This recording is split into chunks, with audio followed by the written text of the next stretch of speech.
बहुत बहुत नमस्कार आप सभी को। मैं विपुल त्रिपाठी एक बार फिर से आप सभी के समक्ष उपस्थित हूँ, एक नई श्रृंखला लेकर, एक नई सीरीज लेकर। स्वागत है आप सभी का इंडिया के सबसे बड़े ऑनलाइन लर्निंग प्लेटफॉर्म अनअकैडमी पर। जैसा कि हम बात कर रहे हैं नई सीरीज की, तो इस नई श्रृंखला का नाम है आज का सवाल। आज का सवाल यानी कि हम एक सवाल लेंगे, एक बेहतरीन सवाल जिस पर हम अपना डिस्कशन करेंगे, यानी जिस पर हम अपनी चर्चा करेंगे। जैसा कि आप स्क्रीन पर देख पा रहे हैं, यहाँ पर लिखा हुआ है आज का सवाल।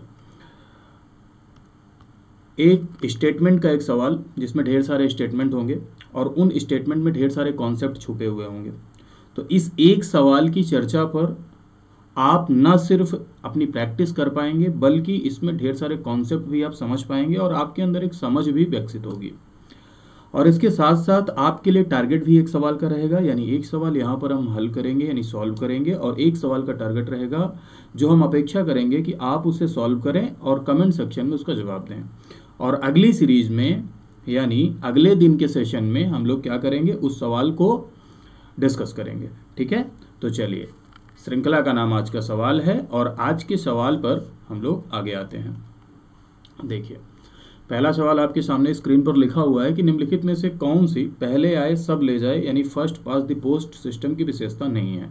एफपीटीपी सिस्टम के बारे में आप लोगों ने सुना होगा कि first pass the post system है ना, एफपीटीपी प्रणाली है ना, ये इलेक्शन की एक प्रणाली होती है। और हमारे भारत देश में अगर एफपीटीपी प्रणाली की बात करें तो हमारे भारत देश में लोकसभा के चुनाव में एफपीटीपी प्रणाली का प्रयोग किया जाता है और विधानसभा के चुनाव में यानी लेजिस्लेटिव असेंबली के चुनाव में एफपीटीपी प्रणाली का प्रयोग किया जाता है। ठीक है, अब इसमें पूछ रहा है कि कौन सा ऐसा है नॉट ए फीचर। आप इसमें ध्यान देना है, आपको यहाँ पर समझना है कि नहीं लिखा हुआ है कि not a feature of the FPTP system. तो सबसे पहला कह रहा है कि ये बहुमतवादी प्रणाली है, यहाँ संभाव्यता है कि अल्पसंख्यकों को प्रतिनिधित्व ना हो। अब चलिए इस स्टेटमेंट को थोड़ा सा देखते हैं कि आखिर ये क्या कह रहा है। तो भैया देखो, एफपीटीपी सिस्टम क्या होता है, पहले ये हम समझने की कोशिश करते हैं। तो एफपीटीपी सिस्टम वो होता है कि जैसे मान लो किसी जगह इलेक्शन है, ठीक।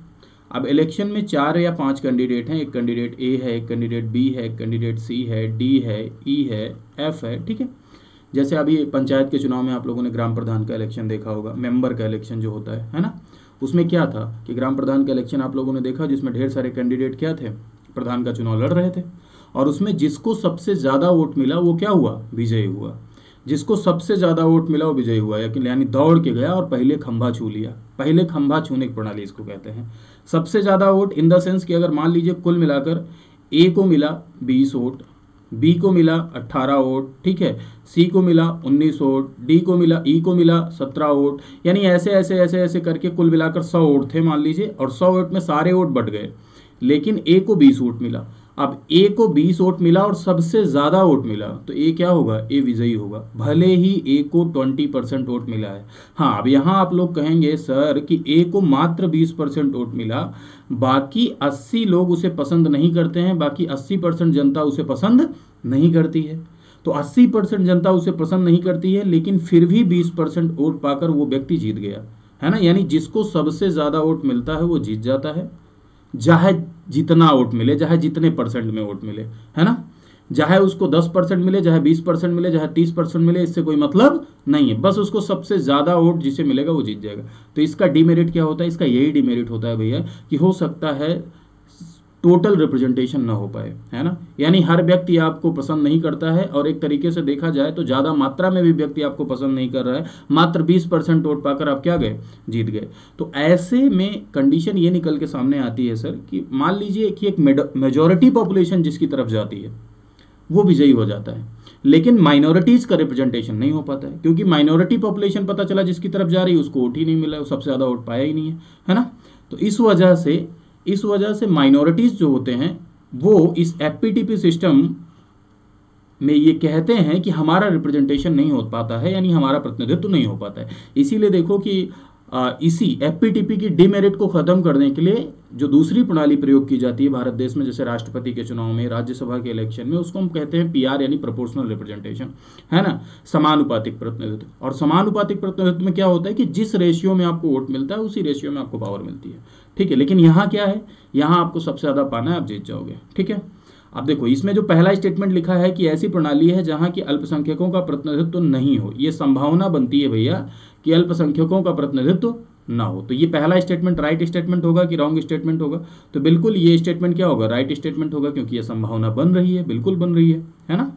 सेकंड में आते हैं, कोई अभ्यर्थी निर्वाचन में विजयी हो सकता है चाहे वो डाले गए मतों के बहुमत से कम मत मिले हो। अब यहाँ बहुत ध्यान से समझिएगा कि अगर मान लो कुल मिला के 100 वोट मिले पड़े, है ना, अब कोई भी व्यक्ति 100 वोट पड़ा है, अब 100 वोट का बहुमत क्या होगा, 51 होगा।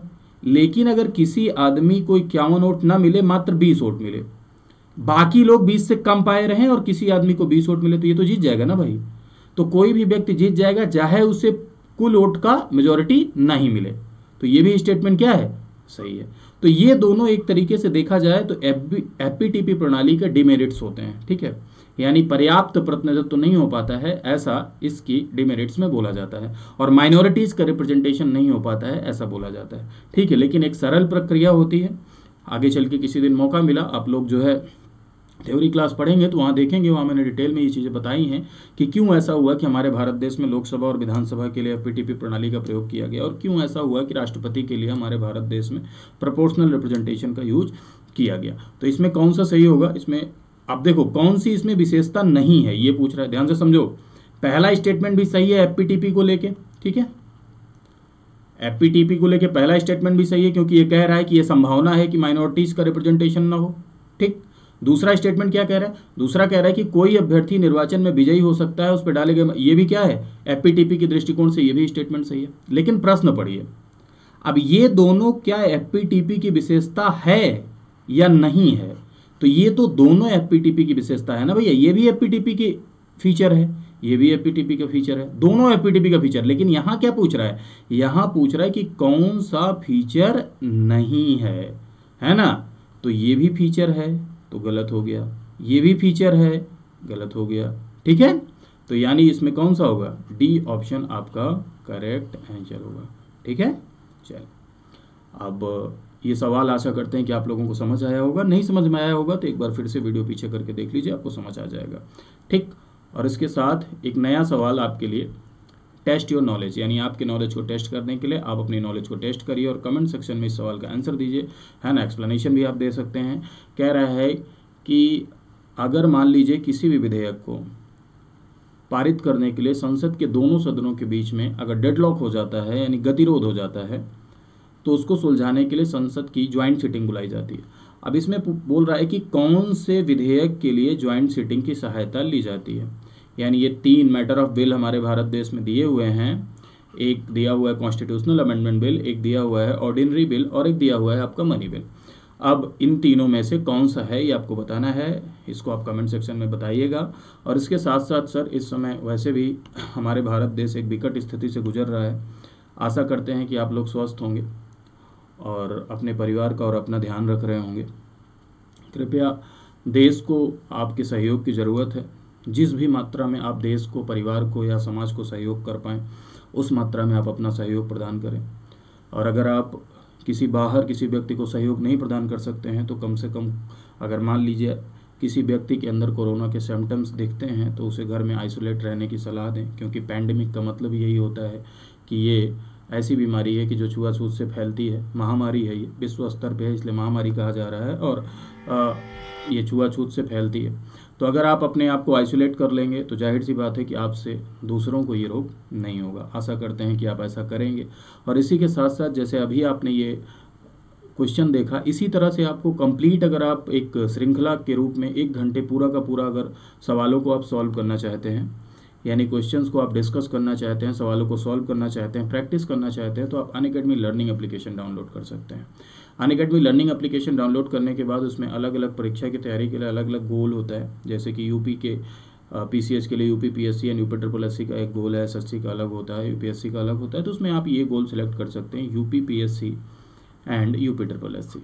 UP PSC and UP triple SC select करने के बाद वहाँ पर आप जाएंगे तो अलग अलग एजुकेटर की लिस्ट आती है, उसमें मैं भी हूँ, ठीक है। मेरा नाम विपुल त्रिपाठी है और मेरे नाम पर अगर आप क्लिक करेंगे तो मेरी जो भी फ्री क्लासेज हैं, फ्री लाइव क्लासेज हैं, वो आपको मिल जाएंगी।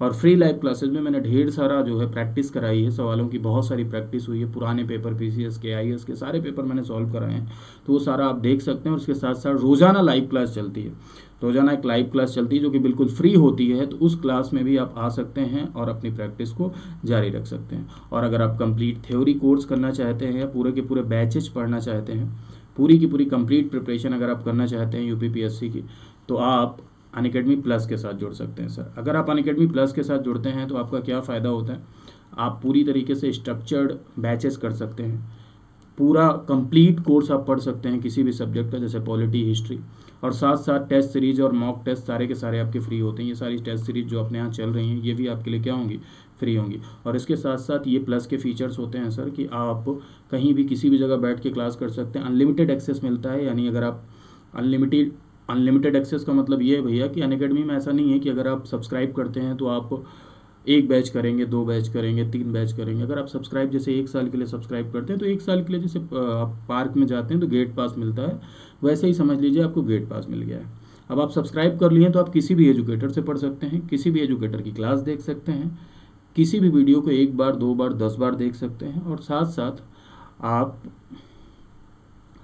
अपनी जो भी क्लासेस हैं उसको डाउनलोड भी कर सकते हैं, और डाउनलोड करके वो एप्लीकेशन में ही रहेगी, डाउनलोड करके जितनी बार चाहें उतनी बार आप उसे देख सकते हैं और कंप्लीट एग्जाम की प्रिपरेशन आप कर सकते हैं। एक बात ध्यान दीजिएगा कि यहाँ पर सारे के सारे आपको स्टडी मटेरियल भी मिलेंगे, आंसर राइटिंग भी मिलेगी, गाइडेंस भी मिलेगी।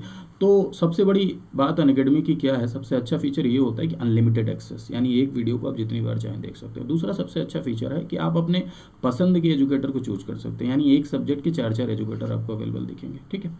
तो जो आपको पसंद आए आप उससे क्या कर सकते हैं, पढ़ सकते हैं, यानी अपने पसंद के एजुकेटर को चूज कर सकते हैं। और ये फीस स्ट्रक्चर, अगर मनी इशू नहीं है, अगर है ना पैसा कोई इशू नहीं है, तो आप ये इस फीस स्ट्रक्चर को फॉलो करते हुए आप अनअकैडमी को सब्सक्राइब कर सकते हैं। 24 महीने का जो कोर्स है, देखिए आपको दिख रहा होगा कि 24 महीने का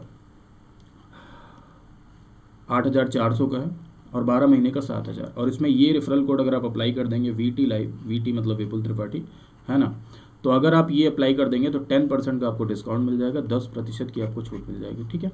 अब ये 24 महीने का आपको 7,560 रुपये का। अब इस 7,560 रुपये में आप पूरा का पूरा कंप्लीट जीएस पढ़ सकते हैं सर, कंप्लीट जीएस, और वो भी एक एजुकेटर नहीं है, एक से अधिक एजुकेटर है। आप जिसको पसंद करते हैं, आप जिसकी डिलीवरी आपको अच्छी लगती है, आप उससे पढ़िए। और इसके साथ साथ कुछ ऑप्शनल सब्जेक्ट भी अपने यहाँ क्या है, अवेलेबल हैं। और जो ऑप्शनल सब्जेक्ट जैसे हिंदी लिटरेचर हो गया, पॉलिटिकल साइंस हो गया, पबैड हो गया, तो इस तरह ऑप्शनल भी अवेलेबल है। तो इतने कम में आपको पूरा का पूरा कंप्लीट जनरल स्टडीज़ मिल जाता है, ठीक। तो आप वो भी अपने पसंद के एजुकेटर से आप पढ़ सकते हैं। तो ये फ़ायदा है 7,560 रुपये में। खैर आप फीडबैक ले लीजिए, अपने दोस्तों से पूछ लीजिए, है ना। Special classes, free live classes चलती हैं, अनअकैडमी लर्निंग एप्लीकेशन डाउनलोड करेंगे तो उसमें फ्री लाइव क्लासेस है, उसको देखिए। जब आपको पसंद आए तो आप क्या कर सकते हैं, सब्सक्राइब कर सकते हैं, ठीक है। चलिए इसी के साथ आज की सेशन को समाप्त करते हैं, विराम देते हैं। Thank you to all of you. नमस्कार, स्वस्थ रहिए।